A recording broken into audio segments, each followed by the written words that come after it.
A paz e a graça do nosso Senhor Jesus Cristo, Emerson Eliel aqui. Em 1 Pedro 5, 1, 2, fala sobre ali alguns conselhos para diligência da igreja, né? E tem o conselho ali sobre a ganância. A ganância, não é assim, pensa-se, claro, no dinheiro, né? Aquele que vai ganhar o dinheiro, mas também tem o poder do ego, aquele que tem o ego na hora que está naquele cargo e naquele poder. Os dirigentes dessa igreja da Paraíba, né? Ali, o dirigente máximo que os irmãos falam, aquele é o homem de Deus. Eu acho interessante que às vezes eles falam que Deus direcionou, né? Que orou e Deus como se tivesse mandado colocar a pessoa no cargo ali, né? Só que na hora de tirar, tchau, tchau, já foi. Então ele tirou o obreiro, né, dessa congregação, pelo que a gente sabe aí do site Assembleianos de Valor, e o povo ali, alguns não gostaram muito.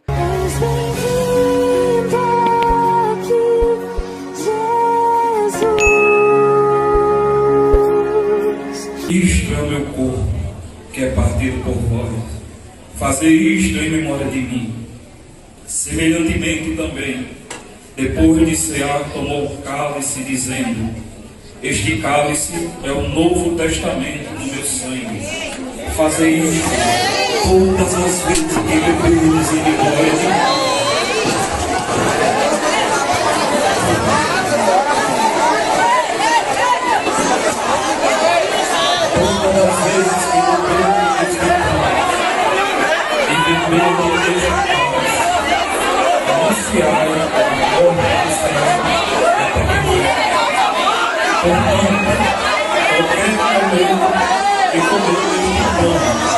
O beber do cálice do Senhor indignamente será cortado com o sangue do Senhor.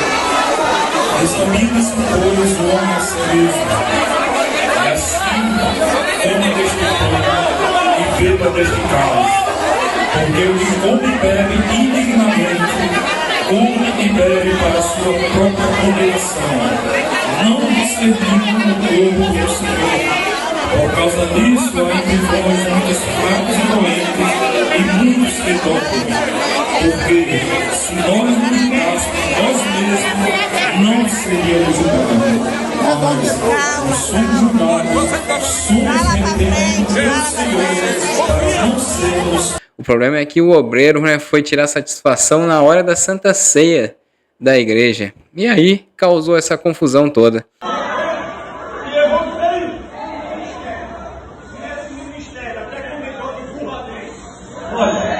Depois que resolve isso, o pastor da igreja agora sou eu.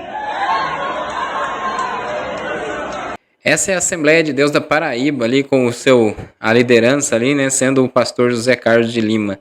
É o pastor aí aquele que não dá dízimo, para ele não vale nada, né? Não vale um tostão furado, uma prata furada. Eu acho que é algo assim que ele falou. Quando eu vejo alguém muito cheio de razão, eu digo, vá ver se o nome dele está lá no livro da igreja como dizimista. Não está, então não tem valor para mim. Pode ser ele quem for, para mim não vale uma prata furada. Como é que essa obra cresce? Como é que a gente paga os impostos prediais? Como é que a gente ajuda as viúvas, os carentes, os necessitados, se você não contribui? Então você é um parasita, é uma parasita na obra. Não tem outra linguagem, não tem outra expressão.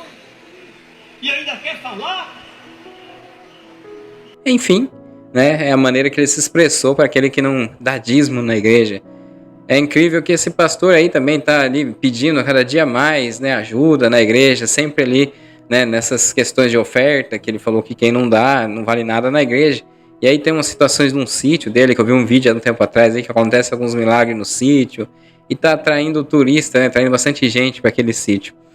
Eu acho incrível que alguns ficam muito tempo no poder, chegam a uma certa idade, os ânimos já não é o mesmo, já começa a falar algumas coisas que, né, antes não falava, e aí não dá lugar para outro, não tem outro que possa assumir o lugar dessa liderança. E essa liderança, muitas vezes, ela não está mais sendo aquilo que fala, né, nos livros da Bíblia sobre o diligente, como ele deve se comportar.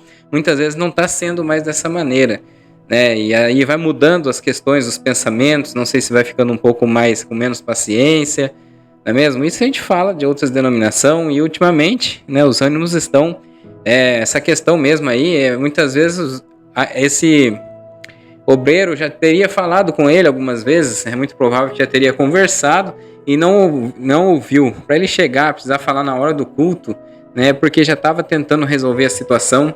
E porque muitas vezes eles tomam decisões nas suas lideranças e depois ele vive ali, né, sendo atrás de um escudo. É como se a denominação, aqueles que aceitaram, aqueles que foi do lado dele, desse um amparo, um escudo para ele. Então ninguém pode mais conversar, não tem como chegar nessa pessoa, não atende telefone, muitas vezes bloqueia alguém. Então não tem como, ele vive dentro de uma bolha e não tem como falar. E muitas vezes chamam tudo isso de obra de Deus, né? Que ali, né? Aqui tudo é obra de Deus. Mas muitas vezes você vê conchavo, você vê nepotismo, amigos entrando, aquele que vai atrás, que fica atrás, aquele que tem mais dinheiro, chega em conselhos, né? Nos cargos mais altos, aqueles que tem sempre, ou é um empresário. Então é assim que toca a igreja, que as pessoas chamam de obra de Deus. Há de se negar, né? Há de se concordar também, muitas vezes, que em tudo isso está o mover de Deus, em tudo isso, desde da iniciação da graça, né, por intermédio de Jesus Cristo, a nova aliança, a gente sabe que muitas coisas iriam acontecer. E uma delas é a manifestação do ser humano, né, do ego. Como eu falei aí nessa passagem bíblica, né, de 1 Pedro 5, vai falar, né, sobre a diligência e como se comporta. Ali vai falar essas falhas humanas, essas voltadas à carne, ao poder, ao ego.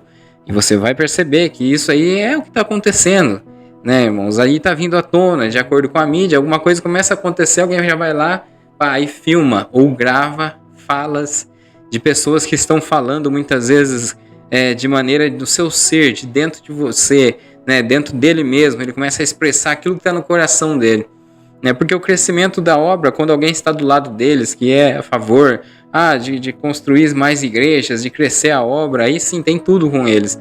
Mas a partir do momento que negou alguma coisa ou discordou de algo, é cortado de imediato. E assim funciona a religiosidade. Aqueles homens que estão cada vez mais e mais com seus ânimos favorecidos pelo poder, né, querendo mais o ego, aquilo que da sua igreja maior, a igreja maior que a de fulano, né? E assim que funciona, irmão. Infelizmente é assim que está acontecendo. As pequenas igrejinhas muitas vezes estão ficando para trás, porque esses mesmo nem olham, ou chamam até de seitas. Às vezes tem igrejas que começam do nada ali, com pessoas do bem, né, irmãos? E os seus membros, mas o que eles mais ficam contentes é de que atrai essas pessoas para a igreja deles. É assim que funciona. Aí, na Assembleia de Deus, a gente está vendo esse exemplo, esse péssimo exemplo de diligência. Ele poderia não deixar chegar nesse ponto, né? Se chegou nesse ponto é porque algo já não estava resolvido, não estava indo bem, né? Porque quando o diligente é guiado assim pelos seus próprios conceitos, seus próprios princípios, eles conseguem, né, manter o controle do ser humano, né, guiando através do amor. Muitas vezes alguns relacionam eles como fazendo tudo porque Deus está auxiliando essa liderança, esses que estão no cargo. Mas muitas vezes, irmãos, é a atitude deles mesmos que estão tomando. Muitas vezes alguém fala, ele está fora da guia. Não, ele tem que pedir a Deus para Deus tomar uma decisão. Igual está acontecendo agora, né, na congregação aí, sobre o que está acontecendo aí com os Estados Unidos. Muitos falam assim, tem que pedir a guia de Deus. Irmãos, infelizmente, muitas vezes a guia são dos homens mesmo, é o que eles sentem. Eu vi agora mesmo aí um tempo atrás um canal, né, de uma pessoa aí falar mais ou menos sobre essas coisas que aconteceu com ele, né? De alguma liderança ali fala que está fazendo na guia, mas na verdade está fazendo por ele mesmo. E é o que tem acontecido, irmão. Vai sempre existir aquele que lidera, né, uma boa liderança, e aquele que é chefe. Ele é como se ele fosse um chefão, é um chefe do lugar. Aí ele decide nas reuniões, as falas que dão mais atenção são a deles, por mais que muitas vezes já não esteja, né, com um raciocínio muito bom, porque envolve muitas questões, muitos problemas que vêm de uma vez, a pessoa ela já não tem mais aquele raciocínio, não tem mais... Eu fico imaginando essas lideranças, irmãos, que todo final do culto tem que resolver um problema da igreja, resolver algum BO, alguma coisa que levam até ele, e ele decide, ele vê muitas coisas. Então, Muitas vezes, irmãos, a idade chega, o tempo vai passando, essas pessoas já não tomam mais boas decisões. Por quê? Né? É o enfado, é o cansaço da carne, né, irmão? Então, mas alguns, é claro que eu não estou generalizando, alguns eles têm mais amor, mais humildade, conseguem, pelo seu gênio, seu comportamento humano, né, tocar bem as coisas, liderar bem as situações. A gente está vendo situações, irmãos, graves, decisões graves e erros de homens, de que depois muitos não pedem perdão, não assumem que erraram, né? Essa fala mesmo desse pastor, a forma que ele falou, ele poderia ter, infelizmente, quando está em cima de um púlpito, em cima de um altar, eles têm esse ego, essa supremacia e superioridade. Mas ele poderia ter descido ali para falar com o obreiro, né, falar assim, olha, a gente conversa depois, agora não estamos num bom momento, né? Mas não, ele quis falar mais alto. Você vê que isso é um desequilíbrio da liderança, querer falar mais alto. Isso acontece muito, irmão. Essas pessoas, elas estão num cargo, quando chega no cargo que ele sempre quis, porque muitos falam que não quer, mas ele quer esse cargo, quer chegar nessa posição. E depois que chega, né, irmão, ele chega com o seu lado homem, o seu lado eu, né, sobressaindo em cima das coisas que era para ser levado, né, irmãos? Infelizmente não é, muitas vezes, né, ser levado com amor, com espiritualidade, orando sem cessar. Irmão, é oração. Esses homens precisam de oração, mas não do seu eu, do seu ego, né? A oração de superioridade, né? E muitas vezes leva a oração já pensando na igreja, na denominação. Muitas vezes essa denominação é a contagem de números de membro, não aqueles que vai, se batizam e saem. Eles falam, está crescendo, porque fez uma igreja ali, outra igreja aqui. E aí, batizou 10, batizou 20, fica todo mundo contente, mas não conta os números daqueles que eles deixam para trás, né? Enquanto tudo isso aí acontece, briga pelo poder. Alguns que ganham muito dinheiro, né? Que ganham seus salários astronômicos, essas lideranças, principalmente aí na Assembleia de Deus também, né? Com a presidência, que ganha todo esse salário, todo esse dinheiro, né? E outros que não dizem que não ganha nada, que faz pelo amor, não recebe salário nenhum da igreja, mas tem o ego, né, a vontade de mandar. Ele nem sai do cargo dele porque ele tem o ego de estar no poder. Isso já paga tudo para ele. Só de ele estar ali na liderança, subindo um púlpito, isso já paga tudo. Os dois são situações muito feias no evangelho, irmão. Isso é muito feio. Eu falei aqui muitas vezes da Assembleia de Deus, né, mal saber fazer uma péssima distribuição do salário. Essa liderança poderia pensar que todo mundo, e por igual, deveria ganhar, já que tem, né, se dedicar 24 horas para a igreja, se divida tudo isso, presta conta com o povo, aquilo que eles vai receber, e não precisa ganhar salário astronômico, porque quem faz, muitas vezes faz pelo amor, né, irmão? Então, para que ganhar salário astronômico? Não tem porquê. Não desmerecendo aí o pastor também, esse pastor aí tem um histórico muito bom de evolução aí no lançar do evangelho, mas ultimamente, irmão, o que se mostra mais, o que sobressai é essa capacidade humana aí de valorizar o seu ego.